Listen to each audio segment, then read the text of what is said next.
Sa mga earth sign, nakita nyo to, overcoming obstacle is, nakita nyo to guys, you can overcome anything at magsasaya ka dito, okay? Magsasaya kayo sa nangyari. And, mapupuo ulit ang inyong confidence o pakikipagkapwa-tao or pakikipag-socialize. Okay, maaring ipag-celebrate nyo to sapagkat meron kayong parang na-overcome, okay, na isang situation na mahirap sa mga earth sign. Okay, ascending the mountain, keep going forward sa mga air sign, Gemini, Aquarius, Libra. Keep going forward. Yeah. Ascending the mountain is the number 16 is 7, the tower. Okay, guys. Ascending the mountain is something, guys, na mga hindi nyo inaasahan dito is pagbabago is mangyayari sa inyo sapagkat kayo ay papatuloy sa buhay, guys. May award kayong matatanggap. Okay? Kaya huwag kayong tumigil kung ano man ang inyong goal. Hindi nyo ito inaasahan o aasahan na, sobra kayo masasayahan dito. Gemini, Aquarius, Libra. Okay? At last message for you sa inyong lahat, guys.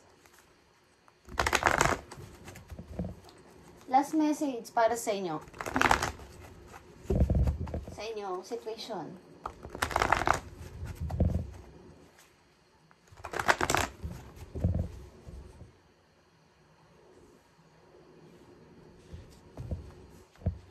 Thank you.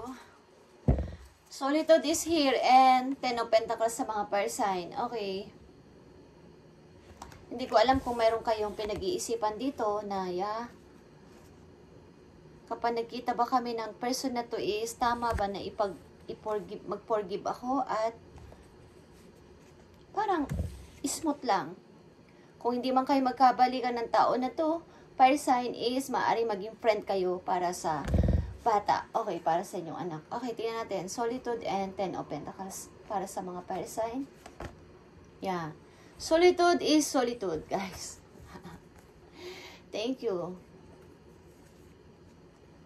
Nag-iisip-isip talaga kayo ditong mabuti, fire sign. Okay, kung ano ba ang dapat ko ditong gawin. Maaring isasarado nyo ang old chapter at magsusulat kayo ng bagong chapter ng inyong buhay. Okay, guys. At papatawarin nyo ang tao na to na naging part ng inyong buhay na naging ina o ama ng inyong anak, guys. At naging parte ng inyong masayang pamumuhay dati. Okay. Maaaring hindi nyo to pa nagagawa o magagawa nyo, guys, kapag ito ay inyong message, guys. Kung hindi nyo kayang gawin is, itry nyo, okay? Kung meron kayong dapat ipatawarin na tao galing sa inyong nakaraan na naging part ng inyong buhay is gawin nyo para sa inyong ikakabuti. Okay? Para makapagsulat kayo ng new chapter o new page dito sa inyong sinusulat na diary o mga, Okay, fire sign. Ang inyong message is pagpapatawad. Maybe. Okay, I feel.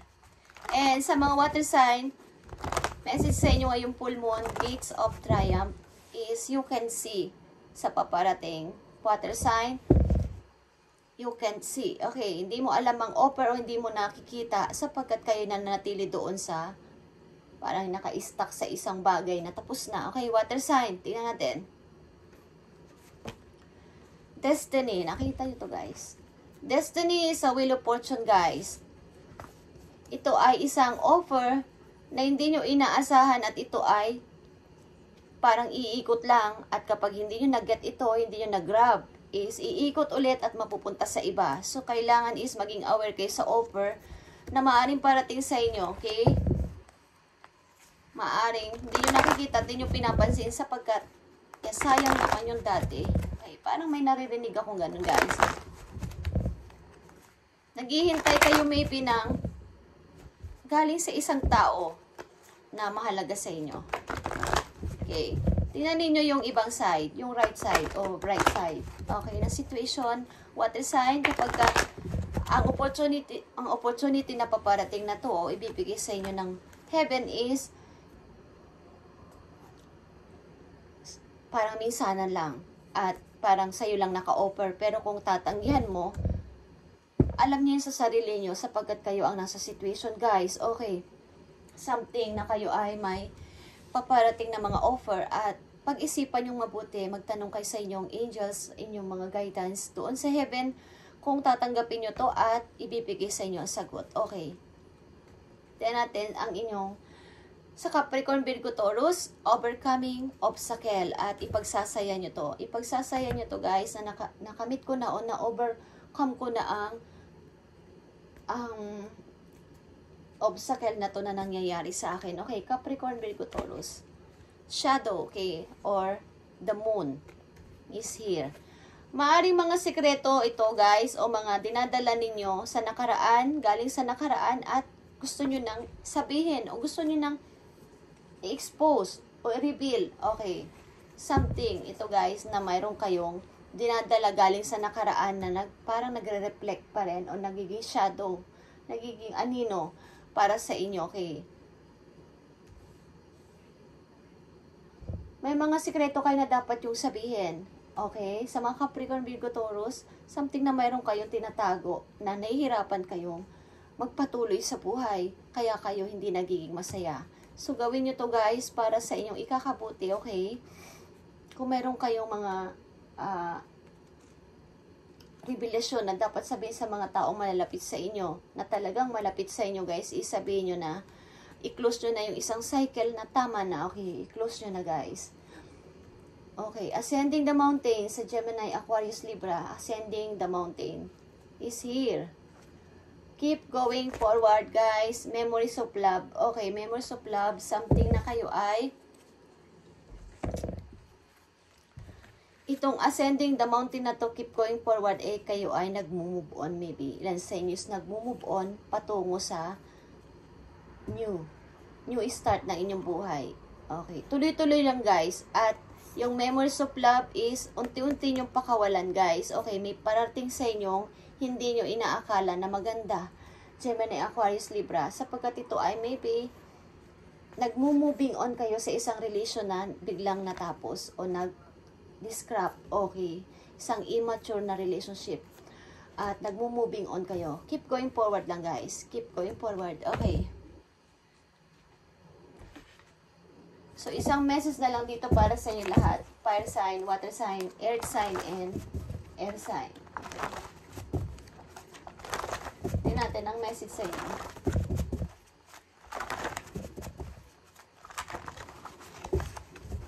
Message mo sa kanila. The time is 8:29. Okay, guys. Keep going forward, balance, and close the cycle. Close nyo ang cycle, guys. Okay.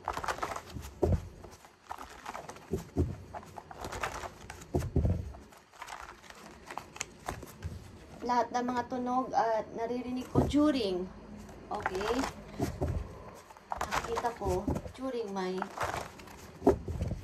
pagbabasa, during my reading is nakarelate ito sa inyo situation o nakarelate sa mga binabasa ko guys. Okay, so tingnan natin ang message para sa inyo lahat. Okay, there is a power and God word to change your life. Okay,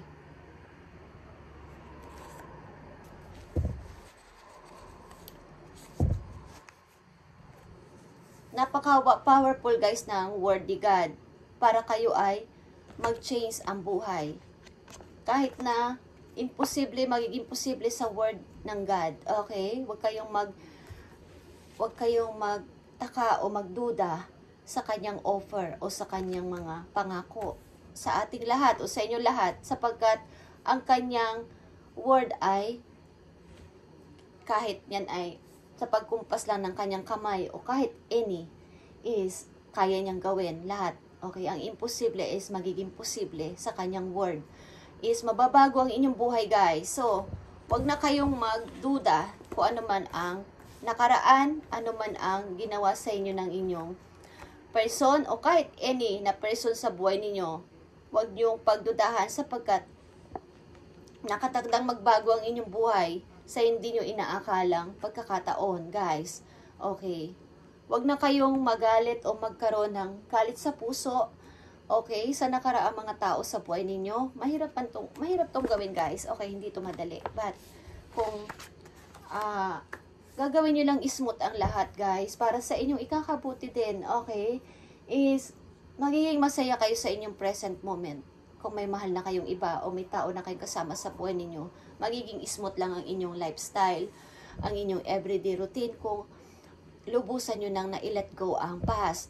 At may magbubukas na bagong pintuan ng opportunity. Okay? Kahit naman sino kapag nakabukas pa din ng old door, hindi pwedeng nakabukas yun guys, kasi papasukin ng kung hindi natin alam kung anong dapat pumasok doon. So, kapag tayo ay nagbukas ng pintuan, 100% isasara natin kung ano pa is ilalak natin, di ba? Sapagkat hindi natin alam ang any na pwedeng pumasok doon, okay? Just saying, okay guys. Thank you and God bless sa inyo lahat guys, and pagpalain kayo ni Lord, okay? Thank you and God bless.